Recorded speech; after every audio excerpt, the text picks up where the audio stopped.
दोस्तों, पूजा के ससुराल में 5 सदस्य होते हैं। एक उसकी सास, ससुर, एक उसकी नंद जो कि शादी होकर अपने ससुराल जा चुकी थी, और एक उसका पति और एक पूजा। दोस्तों, अच्छे से गुजर रहे थे, लेकिन जैसे ही जो उसका पति था उसकी छुट्टियां पूरी हो जाती है, फिर वो वापस पैसे कमाने के लिए शहर चला जाता है। पूजा रह जाती है अपने सास ससुर के पास में अकेली। इधर पूजा अपने पति को बहुत ज़्यादा याद करती थी और सारा दिन हो जाता था उसे काम करते करते, हार थक कर वो सो जाया करती थी। एक दिन ऐसे ही वो सारा काम करती है और फिर जाकर शाम के समय अपने बेड पर सो जाती है। एक दिन उसकी जैसे ही 12-1 बजा हुआ था, आँख खुलती है तो उसे अचानक से डरावना सा सपना आता है। उसे बहुत तेज प्यास लगती है। वो पानी देखती है, उसके कमरे में तो पानी नहीं था। फिर बाहर उठकर जाती है, किचन की तरफ जाती है, लेकिन बीच में ही जो उसके बराबर में ही उसकी सास ससुर का कमरा पड़ता है। उसे किसी चीज़ की कराहने सी की आवाज़ आ रही थी। फिर वो सोचती है कहीं मेरी सास या ससुर को कोई दिक्कत तो नहीं हो रही है, उनकी तबीयत खराब है। फिर सोचती है दरवाज़ा ना खटखटा कर वो सीधा खिड़की से देखने लगती है। अंदर का नज़ारा देखकर उसकी आंखें फटी की फटी रह जाती है दोस्तों, क्योंकि उसका जो ससुर था उसकी सास को प्यार कर रहा था। वो अपने कमरे में आकर पानी को तो भूल जाती है, अपने कमरे में आकर लेट जाती है। काफ़ी देर तक अपने पति को याद करती है। अगर मेरा पति होता तो हम भी इसी तरह से प्रेम करते, डेली डेली हमारा जीवन भी अच्छा गुजरता। लेकिन फिर सोचती है, क्योंकि जो उसका पति था महीने में 1 बार ही घर पर आया था, काफ़ी दिनों में घर पर आया करता था, तो फिर वो सोचती है, फिर अपने ससुर के ही ख्यालों में खोने लगती है। फिर सोचती है, उठती है, सुबह होती है, फिर जो था उसके ख्यालों में तो उसने ससुर का ही चेहरा घूमने लगता है, पति का ना छोड़कर। दोस्तों, कहानी इतनी अच्छी है जो आपका दिल छू जाएगी। फिर एक दिन उसकी सास जो थी किसी काम से अपने घर पर जाई थी और उसे वहाँ पर रात लग जाती है। घर पर दोनों रह जाते हैं अकेले, उसकी सास, उसके ससुर और बहू। और जो उसकी बहू थी, जैसे ही शाम होती है उसे पता लगता है कि मेरी सास आज नहीं आएगी, तो वो अपने जो उसका ससुर था उसके कमरे में और बेड पर जाकर बैठ जाती है। जैसे ही ससुर ये सब देखता है, वो बेड से उठकर खड़ा हो जाता है, कहता है बहू क्या बात है, कोई परेशानी या फिर कोई दिक्कत है। वो कहती है बहू, कहती हाँ, जो उसका नाम पूजा था, पूजा कहती कि हाँ पिताजी मुझे दिक्कत है, तभी मैं इस कमरे में आती हूँ। आप लोगों को नहीं लगता कि मुझे किसी चीज़ की कमी होती होगी? तुम्हारा जो बेटा है वो इतने दिनों में घर आता है, मेरा भी तो मन करता है कि अपने पति से प्यार करूँ, वे तो नहीं आते हैं। वो अपने पति, अपने ससुर के साथ में ही छेड़खानी करने लगती है। फिर जो ससुर अपनी बहू के साथ में करता है, दोस्तों आप सोच भी नहीं सकते कि ससुर ने अपनी बहू के साथ में आखिर क्या किया। कहानी बहुत ही ज़्यादा इंटरेस्ट है, प्लीज़ वीडियो के अंत तक बने रहिएगा। नमस्कार दोस्तों, मैं मोनिका, कहानी के इस नए एपिसोड में आप लोगों का स्वागत है। प्लीज़ वीडियो को लाइक और सब्सक्राइब जरूर कर दीजिएगा ताकि मेरा हौसला बना रहे। दोस्तों, ये कहानी है जयपुर की, जहाँ पर पूजा रहती थी।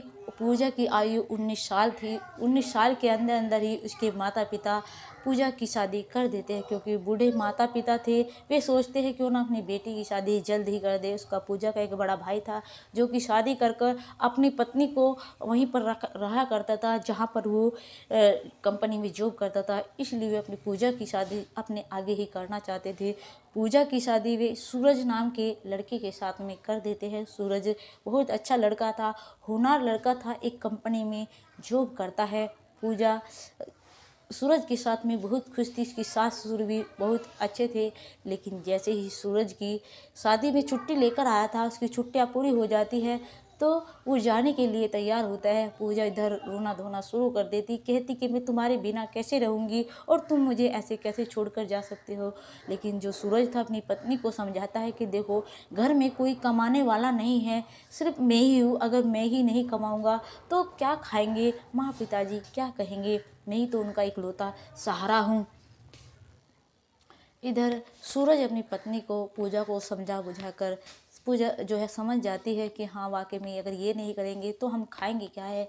सूरज चला जाता है शहर, कंपनी में जहाँ पर वो जॉब करता था कमाने के लिए, और जो पूजा है इधर अपने सास ससुर के पास रह जाती है। कभी कभी उसकी नंद आ जाया करती थी, लेकिन उसकी शादी हो चुकी थी, इसीलिए वो अपने ससुराल में ही रहती थी।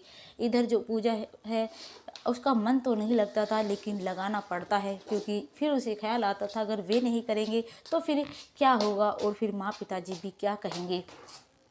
दोस्तों फिर क्या होता है, पूजा एक दिन अपने कमरे में जाकर सो जाती है, हार थक कर सारा काम कर कर, और उसे नींद आ जाती है। उसके 12-1 बजे के करीब उसे एक सपना सा आता है, डरावना सा, जैसे उसकी आँख खुल जाती है तो उसे प्यास सी लगती है। दोस्तों हमारे साथ में भी कभी कभी ऐसा होता है, जैसे हम सोए हुए हैं, सपना दिखता है, अचानक से गला सूख सी जाता है, पानी पीने का मन करता है। वही पूजा के साथ में हुआ।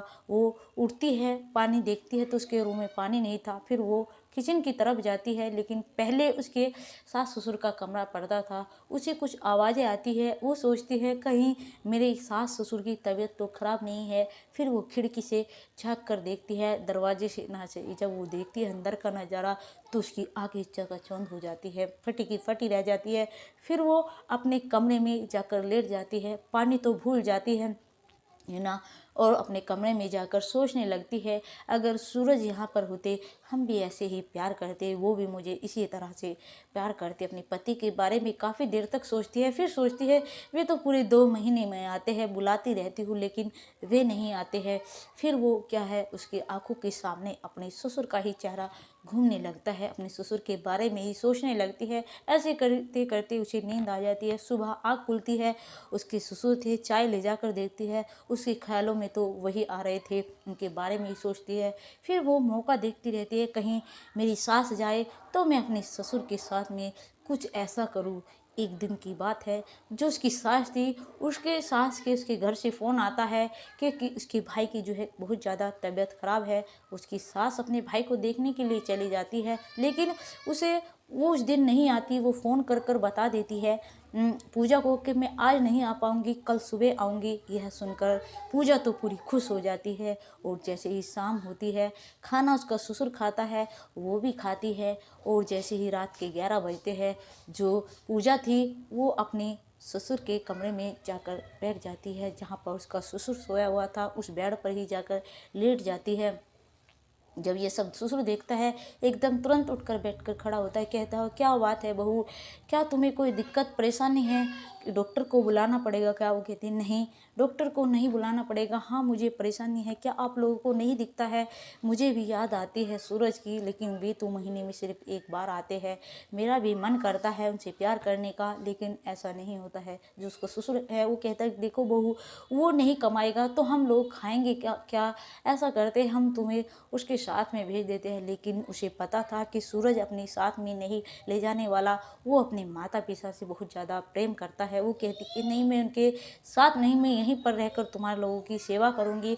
अपने ससुर के साथ में छेड़खानी करने लगती है। ससुर फिर अपनी बहू के साथ में जो करता है, देखिए दोस्तों, फिर जो ससुर है अपनी बहू को पहले तो मना करता है, लेकिन जब बहू पूरी तरह से मन बना लेती है तो ससुर भी फिर क्या कर सकता था।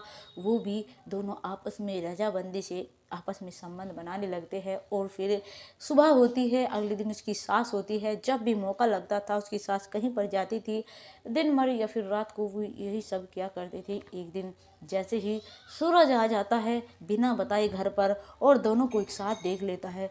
दोस्तों ये सब देखकर उसकी आंखें फटी रह जाती है, और वो सोचता है कि शायद मैं ये सब देखने से पहले मर क्यों नहीं गया। और वो वहाँ से वापस हटकर सीधा अपने ड्यूटी चला जाता है शहरी, और वहीं पर जाकर रहने लगता है। पर सिर्फ पैसे भेज दिया करता था, अब भी वो ऐसा ही करता है दोस्तों, घुट घुट कर जी रहा है। उधर जो पूजा है अपने ससुर के साथ में, सास को हवा भी नहीं है, और उनके साथ में आपस में चल रहा है। क्योंकि जो सूरज था उसे पता था अगर इस बात का मेरी माँ को पता चलेगा, मेरी माँ भी शायद ये सदमा बर्दाश्त नहीं कर पाएगी, और मैं और किसी को भी आस पड़ोस वालों को ये बात पता चलेगी, हमारी क्या इज्जत रह जाएगी, सारी इज्जत बनी बनाई जो धूल में मिट जाएगी। दोस्तों इधर सूरज अब भी अपना काम कर रहा है, लगातार पैसे भेज रहा है। दोस्तों वो कितना मतलब कितना दिलदार होगा जो ये सब सहन कर कर पैसे भेज रहा है। दोस्तों एक बात ज़रूर कहना चाहेंगे हम आपको कि अपने घर परिवार वालों को